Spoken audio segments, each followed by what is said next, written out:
Hello दोस्तों, तो क्या हाल चाल। उम्मीद करता हूँ कि आप सब अच्छे से ही होंगे। तो दोस्तों, आपको बताएं हमारे पिछले एपिसोड में क्या हुआ था। गोकू पृथ्वी पर पहुँच चुका था और गोकू पृथ्वी पर पहुँचने के बाद गोकू ने कोरिन टावर से सेंसोबीन लिए थे। एक सेंसोबीन खा लिया था जिससे उसकी थकान दूर हो गई, जो उसने लंबा रास्ता तय किया था।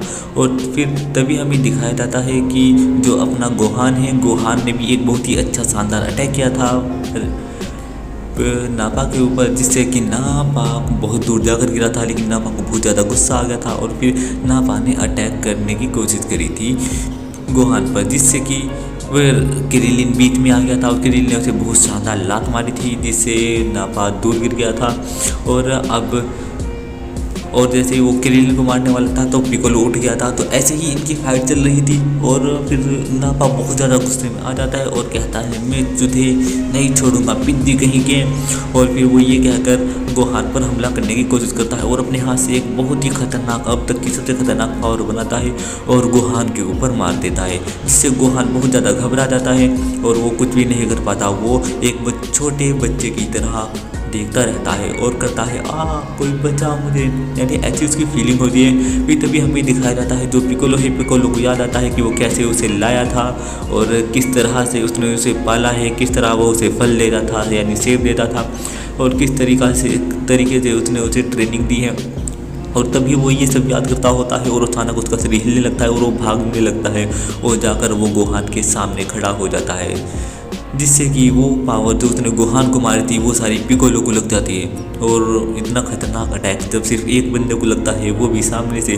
किरिल उस अटैक से बचा था, उसकी हवा लगी थी, तो सिर्फ उसकी हल्की सी एनर्जी से ही किरिल की ये हालत थी। देखते हैं पिकोलो क्या होता है, बच पाता है या फिर पिकोलो भी इस फाइट में शहीद हो जाएगा। फिर हमें पिकोलो दिखाया जाता है, उसके सारे कपड़े फट चुके हैं और पिकोलो मुस्कुरा रहे हैं और मुस्कुराते मुस्कुराते वो ज़मीन पर गिर जाते हैं और बेहोश हो जाते हैं। और वहीं हमें दिखाया जाता है जो गोहान है, गोहान की फीलिंग जा जाती है। गोहान कहता है पिकोलो से, अंकल प्लीज़ उठिए, और गोहान यहाँ पूरे गुस्से में है और वो रो रहा है। फिर तभी हमें दिखाया जाता है जो अपना गोकू है वो भी फ्लाइंग मेंबर से आ रहा है बहुत ही ज़्यादा स्पीड से और कह रहा है अपने फ्लाइंग मेंबर को फास्ट फास्ट फास्ट। और फिर हमें कामी दिखाया जाता है, कामी बोलते हैं कि मेरा शरीर हल्का हल्का गायब हो रहा है, मुझे ऐसा लगता है जैसे कि पिकोलो को कुछ हुआ है। अगर पिकोलो को कुछ हो गया, मर गया, तो मैं भी गायब हो जाऊंगा। मतलब कि जब पिकोलो यहाँ पर आया था तो पिकोलो और जो कामी है उनकी बुराई जुड़ी हुई थी। तो ये बात मैं किसी दिन किसी और वीडियो में डिस्कस करूँगा। पहले यहाँ से शुरू करते हैं। और फिर तभी कामी गायब हो जाता है और कहता है कि मिस्टर पोपो, आप एक काम करना, आप सबको बता देना कि नेमिक प्लेनेट पर भी ड्रैगन बॉल थे, वो चाहे तो उनका इस्तेमाल कर सकते हैं।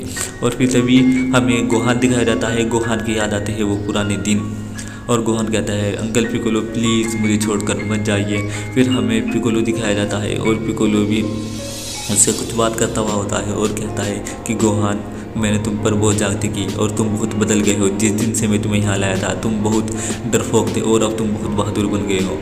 और फिर हमें पोपो और कामी दिखाए जाते हैं, वो कहता है कि अलविदा अलविदा मिस्टर पोपो, अब मैं जा रहा हूँ। और फिर तभी गोहान गुस्से में आकर एक बहुत ही खतरनाक अटैक करता है, एक सरप्राइज अटैक, और अपने हाथ से एक सोलर फ्लैश जेल नाम की एक पावर बनाता है, जिसे वो अपने माथे पर हाथ रखकर बनाता है, जो उसे पिकोलो के साथ लड़ते हुए उसने सीखी थी। और वो अचानक से उसे नापा के ऊपर मार देता है और वो देखता है रेडिस, क्या इतना खतरनाक पावर लेवल इस छोटे से बच्चे का। और फिर जैसे ही वो उस पावर को नापा के पास मारता है, नापा एक हाथ मारता है, एक मुक्का मारता है उस पावर को और वो पावर दूर पहाड़ पर जाकर लगती है, जिससे कि वो पहाड़ टूट जाता है और नापा अपने हाथ को मलता रहता है, कहता है अरे ये कितना गर्म है। फिर तभी हमें सीन दिखाया जाता है, जो चीची है वो गन लेकर जाने की कोशिश कर रही थी गोहान को बचाने के लिए। फिर तभी वहाँ पर एक जादूगरनी छोटी सी बुढ़िया आ जाती है, जिसके पास एक क्रिस्टल बॉल होती है और वो कहती है कि तुम कहाँ जा रहे हो, सोन गोकू पृथ्वी पर आ चुका है। वो कहते हैं कि क्या आपके पास तो एक बॉल है, आप इसमें हमें दिखा दीजिए कि वहाँ क्या हो रहा है। तो वो मना करते हैं कि नहीं, मैं तुम्हें ऐसा नहीं दिखाऊंगी, ये मेरी क्रिस्टल बॉल बहुत ही ज़्यादा पाक है, मैं ऐसा नहीं कर सकती। और फिर वो उस बुढ़िया को खींचकर कमरे के अंदर ले जाते हैं और देखने लगते हैं और उसे कहते हैं कि हमें दिखाओ। फिर तभी हमें दूसरा सीन दिखाया जाता है, जो अपना नापा है, नापा आ जाता है गोहान के पास और गोहान को मारने की कोशिश करता है। और गोहान और किरिलिन बोलता है भागो गोहान, जिससे कि गोहान नहीं भागता और कहता है कि मैं नहीं भागूंगा और नीचे झुक जाता है, घुटनों पर बैठ जाता है। और नापा उसे मारने वाला होता है, कहता है कि तुम्हारी जगह हमेशा मेरे पैर के नीचे रहेगी। बच्चे, तुमने आज तक तुम जितने के साथ में रहा हो तुमने अब तक मुझे सबसे ज़्यादा चोट पहुंचाई है। और जैसे वो उसे लात मारता है तो गोहान मरने वाला होता है, अचानक से वो गायब हो जाता है। गोहान वहाँ से वो देखते ही गोहान कहाँ गया। फिर हमें दिखाया जाता है जो गोहान है वो फ्लाइंग विंगर पर बैठा है और फिर वेजिटा बोलता है क्या इतना तेज कौन है। तो फिर हमें तभी दिखाया जाता है हवा में गोकू उड़ रहा है और नापा बोलता है कि अच्छा क्या करो तो तुम आ ही गए, तुम डरपोक नहीं हो। और गोकू चारों तरफ देखता है, वो देखता है कि यामचा मरा पड़ा है, टियान भी मरा पड़ा है, लेकिन चेस तो यहाँ नहीं है और पिकोलो भी गंभीर हालत में है और क्रिलिन की तो बहुत ही ज़्यादा हालत ख़राब है। यानी कि एक तरीक़ा से पिकोलो भी अब मर ही चुका है। जब पिकोलो मरा था तभी गोहान ने अपना सरप्राइज अटैक करा था और फिर तभी नापा गुस्से में आता है और अपना पंच बनाता है और लड़ने के लिए तैयार हो जाता है। और जैसे वो उसे मारने की कोशिश करता है गोकू को, और गोकू वहाँ से गायब हो जाता है और चलते हुए चला जाता है क्रिलिन के पास। और क्रिलिन इनको कहता है कि ये लो सैनसोबीन, जब मैं कोरिन टावर से आ रहा था तो कोरिन ने मुझे 2 सैनसोबीन दिए थे। वो बोलता है कि इसे तुम खा लो, तुम्हें लड़ाई में इसकी ज़रूरत पड़ सकती है। गोकू बोलता है कि मैंने खा लिया है, तुम इसे खा लो। वो बोलता है नहीं, ऐसा हो सकता है कि तुम्हें बाद में इसकी ज़रूरत पड़े, ये बहुत ज़्यादा ताकतवर है। तो गोकू बोलता है कि नहीं, मुझे इसकी ज़रूरत नहीं पड़ेगी। और तभी वो उसके 2 हिस्से करता है सैनसोबीन के और आधा हिस्सा दे देता है गोहान को और आधा दे देता है क्रिलिन को। गोकू उन दोनों को कहता है कि अब तुम ठीक महसूस कर रहे हो। वो बोलते हैं हाँ, अब मुझे बहुत अच्छा लग रहा है। और क्रिलिन बोलता है गोकू ये बड़े वाला बहुत ज़्यादा ताकतवर है, अगर हम तीनों साथ मिलकर लड़े तो शायद उसे हरा सकते हैं। गोकू कहता है कि मैं ये अकेले ही संभालना चाहता हूँ। क्रिलिन बोलता है क्या क्या कह रहे हो गोकू। तो गोकू बोलता है हाँ, मैं इसे अकेला ही संभालूंगा अगर तुम दोनों यहाँ से चले जाओ। मैं नहीं चाहता कि जब मैं लड़ता हूँ तो तुम दोनों को चोट लगे। तो गोहान ये देखकर चौंक जाता है और क्रिलिन भी क्या गोकू ये कैसी बातें कर रहा है।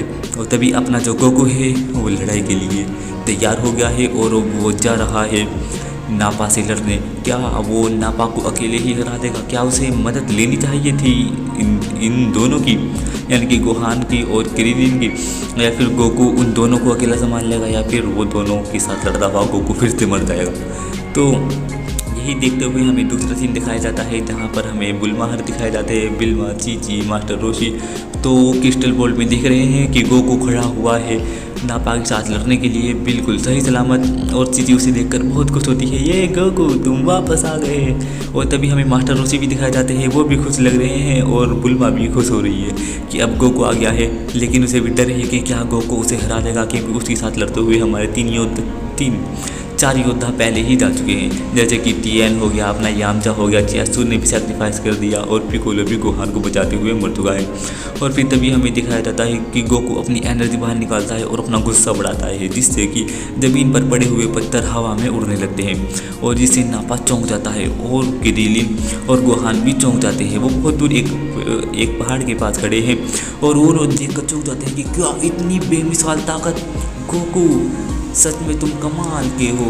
और फिर तभी हमें दिखाया जाता है कि जो रेडिथ अपने रेडार से देख रहा होता है, अपने उस डिवाइस से देख रहा होता है और तभी वो उसे उतारता है और तोड़ देता है। और फिर हमें नापा दिखाया जाता है और नापा अटैक कर देता है गोकू के ऊपर, जिससे गोकू आसानी से बच जाता है। यानी कि जैसे वो उसे मुक्का मारने की कोशिश करता है और गोकू उसके ऊपर कूद जाता है और उसको हल्का सा मार देता है, जिससे कि गोकू तो बच जाता है और उससे उसे चोट लगती है। फिर हमें दूसरा सीन दिखाया जाता है कि गोकू गायब होकर दूसरी जगह खड़ा है और फिर वो गोकू के ऊपर एक के बाद एक अटैक करता है, कभी मुक्के मारता है कभी कुछ, और गोकू आसानी से बचता हुआ चला जाता है और एक साइड जाकर खड़ा हो जाता है। फिर वो भागकर नापा फिर से उसके पास आता है और आकर उसे जैसे लात मारने की कोशिश करता है, गोकू हवा में उड़ जाता है और गोकू को वो बिल्कुल भी छू नहीं पा रहा, यहाँ तक कि वो अपनी मैक्सिमम पावर इस्तेमाल कर रहा है। और ये फिर हमें दूसरा सीन दिखाया जाता है। दूसरा सीन जहाँ वेजिटा दिखाया जाता है, वेजिटा कहता है कि तुम कमाल हो क्या करोड़, तुम कैसे हो, तुम्हारी ताकत तो सिर्फ बढ़ते ही जाती है। यानी गोकू ने अपना 2-3 बार वार्म अप करा है और फिर नापा दिखाया जाता है हमें, फिर नापा फिर से गोकू के ऊपर अटैक कर देता है, जिससे गोकू आसानी से बचकर उसके सिर पर लात मार देता है और उसे ज़मीन पर गिर देता है। एक हल्की सी इलाज से उसकी हालत ख़राब कर देता है, जिससे फिर हमें गोकू दिखाया जाता है और फिर यहीं पर इस एपिसोड को ख़त्म कर दिया जाता है। दोस्तों, तो अगर आपको वीडियो अच्छी लगी हो तो like, comment, share and subscribe कर देना। मैं मिलता हूँ आपसे अगली वीडियो में, तब तक के लिए बाय बाय।